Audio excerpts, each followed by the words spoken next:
इसमें यहाँ पे रिपोर्टिंग ज़रूर होती है, खान साहब को बाकायदा तौर पे फीडिंग की जाती है, चाहे वो आपके मुतालिक हो, शेर अफजल मरवत के बारे में हो या किसी और के बारे में हो, उनको कहीं ना कहीं से कोई ना कोई रिपोर्टिंग कर रहा है। आपको लगता है कि वो जो वकला जाते हैं उनके केसेस के हवाले से वो सोर्स है? वो तो खैर एक ही काम है ना, पार्टी में इस वक्त एक ही पॉलिसी है। एक तो पार्टी में कोई शामिल ना हो और दूसरा ये कि जो हैं उनको हमने निकालना कैसे है। मसलन पहले इन्होंने जो आखिरी मीटिंग में मैंने खुद जो देखा कि 23 एमएनए और सेनेटर्स जो हैं उनकी सलमान राजा साहब और शिबली फराज साहब लिस्ट पकड़ के कह रहे हैं कि इनको आप निकाल दें। तो अब बाकी फिर पार्लिमानी पार्टी क्या बनेगी, वो बचेगी क्या जो रह जाएगी। तो इस वक्त तो इनका एक माहौल ऐसे ही बना हुआ है कि जी ना कोई जो है वो शामिल हो और जो शामिल हैं उनको हमने बाहर कैसे निकालना है, इसी पे फोकस है पार्टी का। तो इस वक्त एक्टिव आपको कौन नज़र आते हैं जी? तहरीक कौन आगे लेके चलने वाले, या फिर मुज़ाकरात की टेबल पे भी हम बात करते हैं? वैसे तो कहा जाता है कि बानी से मुलाकात करें उसके बाद फाइनल होगा, लेकिन जहां पर उनकी मर्जी होती है वो मामलात और बातों को तय भी कर लेते हैं।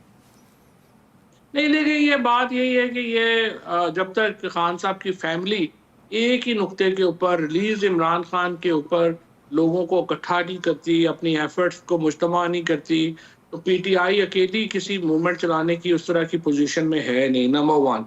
नंबर टू ये है कि जो मामला है इस वक्त अलायंस का, उसमें भी प्रॉब्लम यही है कि इतना बड़ा एक डेफिसिट है एतमाद का।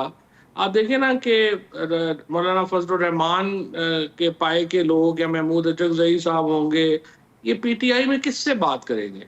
अभी आपका ख्याल है कि सलमान राजा या गौहर या शिबली फराज, इन लोगों से बात, वो कहाँ पे उनकी बात आके ठहरेगी? कद नहीं है, कोई किसी की क्रेडिबिलिटी नहीं है। तो इसलिए ये एक एतमाद की बात है, उस एक स्ट्रक्चर की बात है जिसकी वजह से ये मसाइल हैं और वो बढ़ रहे हैं। इसके लिए जो सरबराही के लिए बात की जा रही है और उस एफर्ट में मौलाना साहब की बात हो रही है, आपने भी कहा कि शायद ये मुमकिन नहीं है, ईद के फ़ौरन बाद कुछ नहीं होगा, तो मतलब तो ये हो गया कि आपके पास स्ट्रीट पावर होगी या कोई तहरीक चलेगी तो मामलात आगे बढ़ेंगे ना? देखिए, वो तो बिल्कुल आपकी बात सही है कि एक इंटरनल प्रेशर तो होना चाहिए, लेकिन इंटरनल प्रेशर जो है वो पीटीआई का इस वक्त कैपेसिटी नहीं है कि वो इस तरह का इंटरनल प्रेशर क्रिएट कर सके। और पीटीआई में सवाए उस वक्त के कि इमरान खान की बहनें ये फैसला करें कि वो रिलीज इमरान खान की मूवमेंट चलाएंगी, बुशरा बीबी की मूवमेंट चलाएंगी, फिर ही जो एक सिचुएशन है वो वर्कर है जो उनके साथ जुड़ेगा।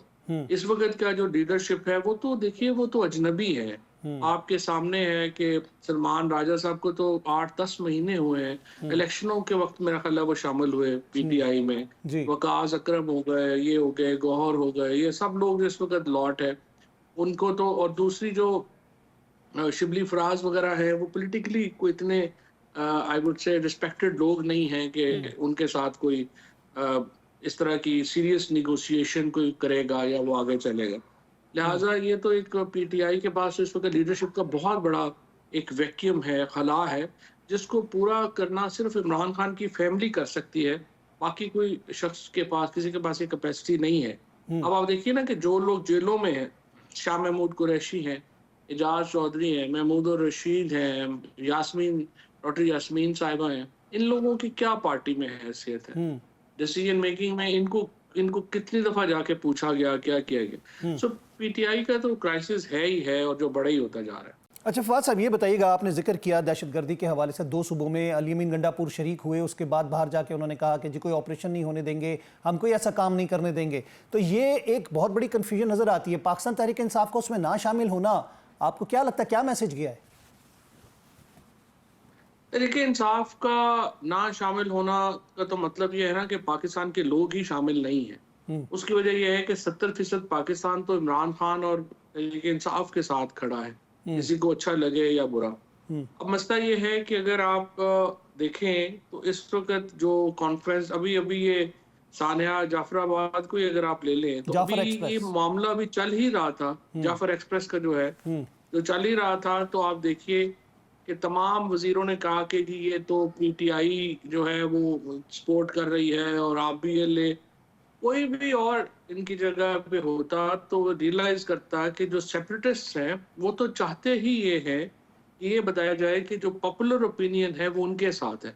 और हुकूमत जब खुद ही ये मुद्दा बना देगी कि पाकिस्तान का सबसे बड़ा सियासी लीडर और पाकिस्तान की सबसे बड़ी सियासी जमात असल में तो सेपरेटिस्ट के साथ खड़ी है, तो उसके नतीजे में क्या होगा कि जो सेपरेटिस्ट का बयानिया है, टेररिस्ट का जो बयानिया है, वो मजबूत होगा। तो बड़ी अहमकाना जो है वो पॉलिसीज अभी हमें नजर आ रही हैं और यूं लग रहा है कि सारी फोकस किसी तरीके से यही है कि तहरीक इंसाफ ही को ख़त्म करना है। जो बलूचिस्तान में टेररिस्ट हैं, केपी में टेररिस्ट हैं, वो हुकूमत की बाद की प्रायोरिटी है और वो देख लेंगे जब होगा, जब इस्लामाबाद पे होगा या लाहौर पे होगा या कराची में होगा, उससे पहले कोई प्रॉब्लम नहीं है। इससे पहले यही है कि हमने इमरान खान को और पीटीआई को कैसे ख़त्म करना। ये चौधरी साहब, इसमें बात ये भी आती है कि खुल के कभी मजम्मत भी नहीं की दहशत गर्दाना जितने भी हमले हुए, और ख़ास तौर पे हम इसको जाफर एक्सप्रेस की बात करें तो खुल के कोई मजम्मत आई नहीं है। मुख्तलिफ लेवल पे जो क़यादत है वो ज़रूर कर देती होगी, लेकिन खान साहब की जानी से या फिर ऑफिशियल ट्विटर से कोई मजम्मत के बयान नहीं आया आज तक। नहीं, खान साहब का तो ट्विटर का मैंने देखा है, जाफर एक्सप्रेस का, लेकिन ये जरूर है कि जो ऑपरेशन के ऊपर इमरान खान बिल्कुल वाज़ेह हैं, वो कभी भी मिलिट्री ऑपरेशंस को सपोर्ट नहीं करते हैं। उन्होंने मशरकी पाकिस्तान के ऊपर भी उनकी यही ओपिनियन थी, उनकी खैबर पख्तूनख्वा पे भी यही ओपिनियन है, उनकी बलूचिस्तान के ऊपर भी यही ओपिनियन है। और जो 3-4 साल हमने खैबर पख्तूनख्वा में जो अमन के लिए और पाकिस्तान 2 नंबर के ऊपर जो टेररिज्म इंसिडेंट्स में था वो 9 नंबर के ऊपर गया, तो उसमें इमरान खान की यही अप्रोच थी जिसने के फ़ायदा दिया। और अब भी अगर हम अमन चाहते हैं तो उसके साथ यकीनी तौर के ऊपर एक मिलिट्री स्ट्रेटजी चाहिए, लेकिन उससे ज़्यादा इम्पोर्टेंट ये है कि आपको एक बड़ी जो है वो पॉलिटिकल स्ट्रेटजी चाहिए। जी, लेकिन इसके बाद कुछ जिसे कहते हैं ना चेंज की भी बात की जा रही है और कहीं टेक्नोक्रेट सेटअप की बात की जा रही है। इस बोझ से वो भी जान छुड़ाना चाह रहे हैं, जिस तरह आप कह रहे हैं, यही रूमर्स आ रही हैं, तो आपको लगता है कि कोई तब्दीली हो सकती है?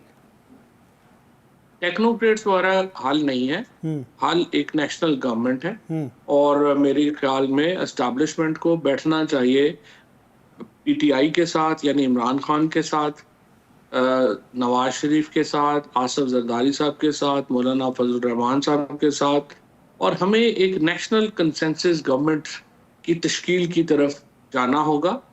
प्रोविंशियल गवर्नमेंट्स आप बेशक इंटैक्ट रख लें, ताकि जो नून लीग है, पीपल्स पार्टी है, पीटीआई है, उनको अपने अपने सूबों में अपनी कारकर्दगी दिखाने का मौका मिल जाए। और जाहिर है इमरान खान इलेक्शन चाहते हैं। अब इलेक्शंस के लिए जो तारीख है वो एक म्यूचुअल तारीख आप डिसाइड करें और एक फ्री एंड फेयर इलेक्शन की तरफ जाएं। This is the only way forward, और जिसके ऊपर जो है वो चीज़ें आगे बढ़ सकती हैं। लेकिन इलेक्शन के लिए आपको साजगार माहौल भी होना चाहिए। आपके लिए दहशतगर्दी का खतरा आपके सर पे मंडला रहा है, और उसके बाद भी अगर आप इलेक्शन करवाने की कोशिश करेंगे तो माजी में भी हमने देखा, क्योंकि तीसरी दिहाई शुरू हो चुकी है, ये दहशतगर्दी का खतरा हमारे सरों पे है। बिल्कुल आपकी बात सही है, और इसीलिए मैं कह रहा हूं कि आप नेशनल कंसेंसस गवर्नमेंट बनाएं, जो कि आपको एक कंसेंसस से दहशतगर्दी के खिलाफ, फिर मईशत के ऊपर, गवर्नेंस के ऊपर बड़े फैसले ले सके। ठीक है। मिसाल के तौर के ऊपर अगर आप देखें कि जो बलूचिस्तान है, वहां पे आपको एक एडमिनिस्ट्रेटिव स्ट्रक्चर्स में तब्दीली चाहिए। आपको गवादर को एक फेडरल सिटी करार देना चाहिए।